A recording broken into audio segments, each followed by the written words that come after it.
Good evening, honorable members of council, Ms. Onitis, everyone in attendance here this evening. We're going to take a quick look at our FY 2021 quarter 3 finance budget summary. This budget and report considerations, this deals with expenditures and revenues through March 31st. Please be aware that March 31st, not all numbers, especially on the revenue side, are reflected here because those items that are generated in March, we won't see payment for them until April and in some cases May. General fund revenues overall are on a good pace. Enterprise funds, they're being impacted and running below projections. Expenditures in both areas are on target, yet very tight in some areas. The general fund is the city's largest fund, approximately $17.5 to $18 million. This fiscal year, we budgeted very conservatively, reflecting economic impacts from COVID-19 that were projected. These projections were based on professional guidance as well as local input. And currently revenues in the general fund are meeting expectations. Also, strong administration of departmental costs year to date have taken place, as well as they are now, since our last report, spending controls in place at certain levels for certain items. However, projections for the remainder of the fiscal year are still favorable. If we take a look at the general fund revenues, basically your general property taxes and other local taxes, those are shown here with the exception of items that will come because of timing and were required to be paid later in the year. And again, that March, April, May scenario. Your general property taxes are your real estate, your personal property, and machinery and tools. Whereas your other local tax, sales, use, meals, those are on your second line there. Those are your largest items. If you notice, end of the year, projecting $18,106,222. And looking at general fund expenditures, the two largest areas, public works, public safety, those at 3/4 through the year, that 75% number are well below that. It will, however, be necessary to maintain responsible spending throughout the remainder of the fiscal year. General government, health and welfare will run very close by the time we get to the end of the fiscal year, and the projected expenditures are in the $17.9 million range. Utilities, these are your water and sewer revenues. Numbers are down in sales at the current time.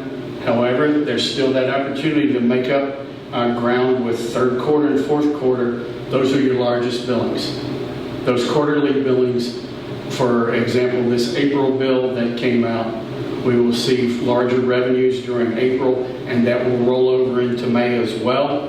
And then if you will remember, at the end of the year, when we do that July billing, that'll take care of all of the commercial billing for April, May, and June as well. So we've still got those two large revenue cycles that span about a month and a half each to come related to those.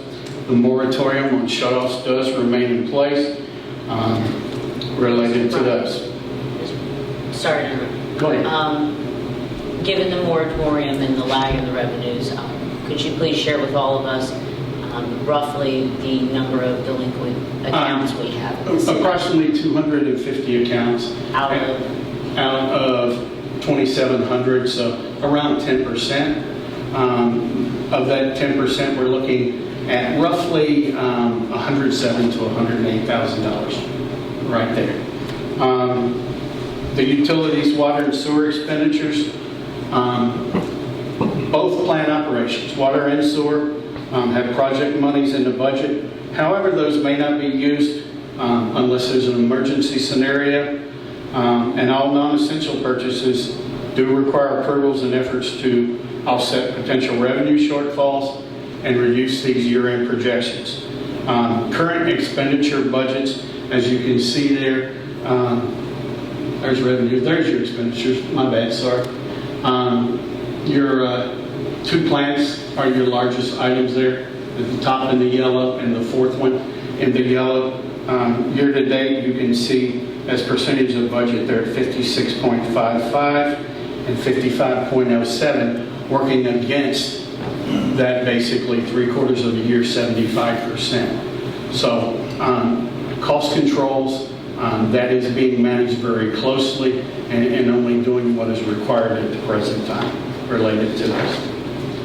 Solid waste revenues, again, there, it's the same billing you were talking about. All three are on the same bill. So you don't see the full 9 months or the quarterly. There were COVID-19 impacts based on haul volumes to the landfill related to projects. However, with warmer weather, and we started to see some of that, an uptick with the increased haul volumes. And we're talking about those volumes that are going across the scales at the landfill that's being hauled in that aren't city refuse trucks. So we're starting to see that. And again, larger payments anticipated in our April and July billings related to our commercial cycles as well. Solid waste expenditures, they're currently within the budget. Need to monitor very closely. And again, that monitoring closely is to try and offset what would be any shortages of revenues related to that. And again, weather can impact costs at our landfill as well. Road repairs, leachate hauling, those types of things. Again, if you look at refuse collection, it's 63.88, refuse disposal at 56.80. Potential options, relief funds that we received of $21,000 will be applied in April. We'll start that process next week. The American Rescue Plan of 2021 may provide offsets, infrastructure assistance, and we hope to have formal information related to that soon.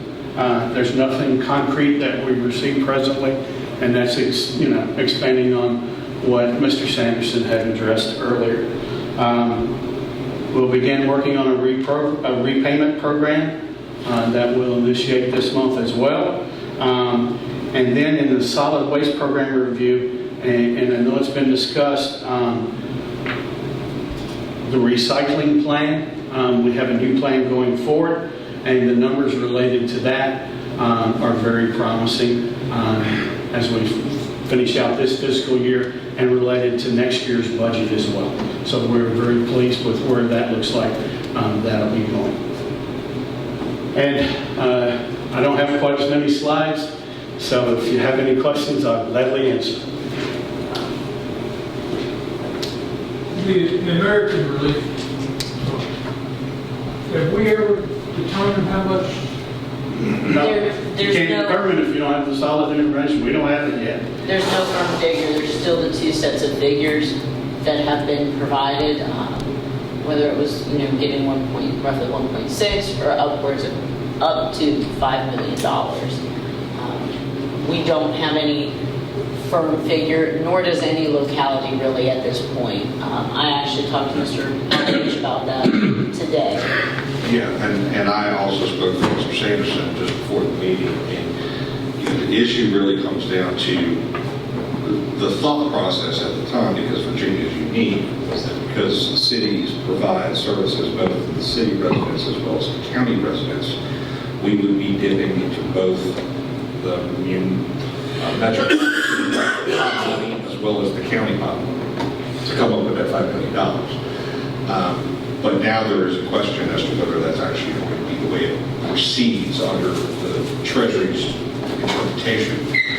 So quite frankly, our best guess is you're probably not going to be dipping into both pots. But again, nobody knows for sure. But let's just hang our hat on the fact that you're at least getting the minimum, if nothing else. If we're lucky enough to have some kind of legislative change to match the quote-unquote intent that people thought they had going into this, then that's just great. But, I think that at this point, and Mr. Sanderson can correct me if I'm wrong, I think just focus on the 1 rather than the 5 at this point, because, we don't know what Treasury's finally going to issue as their interpretation. It's $3.5 million worth of graveyard.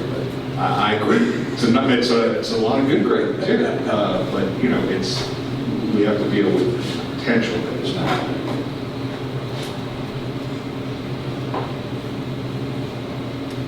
Anybody got any other questions? I wish we could answer it tonight, because it would help us planning, but we just can't. But Virginia's the only state that really falls into that. Independent cities. I believe so, yes, because we're Commonwealth. See how the part of the issue as well. So with the other Commonwealth states, like Pennsylvania? I think that they have set themselves up differently under their constitutions, so and the way that their laws have been adopted. So we're just unique. But because of that uniqueness, we talked about it a little bit ago. We have school systems that in not normal, but other states, the county takes care of the school system. Whereas in Virginia, we take care of the school system. So Exactly. the best, Some of those states want school systems not taken care of, but government's taking care of the local school boards, which have the ability to tax and levy taxes.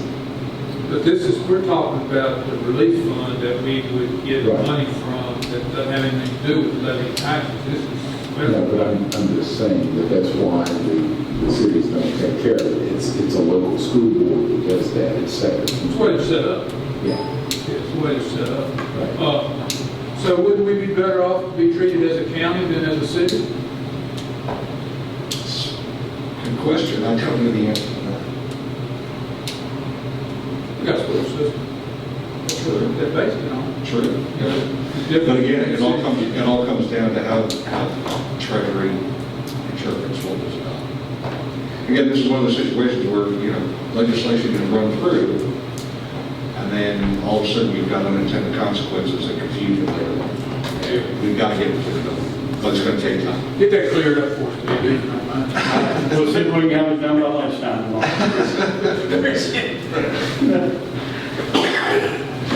Thank you, Dave. Thank you.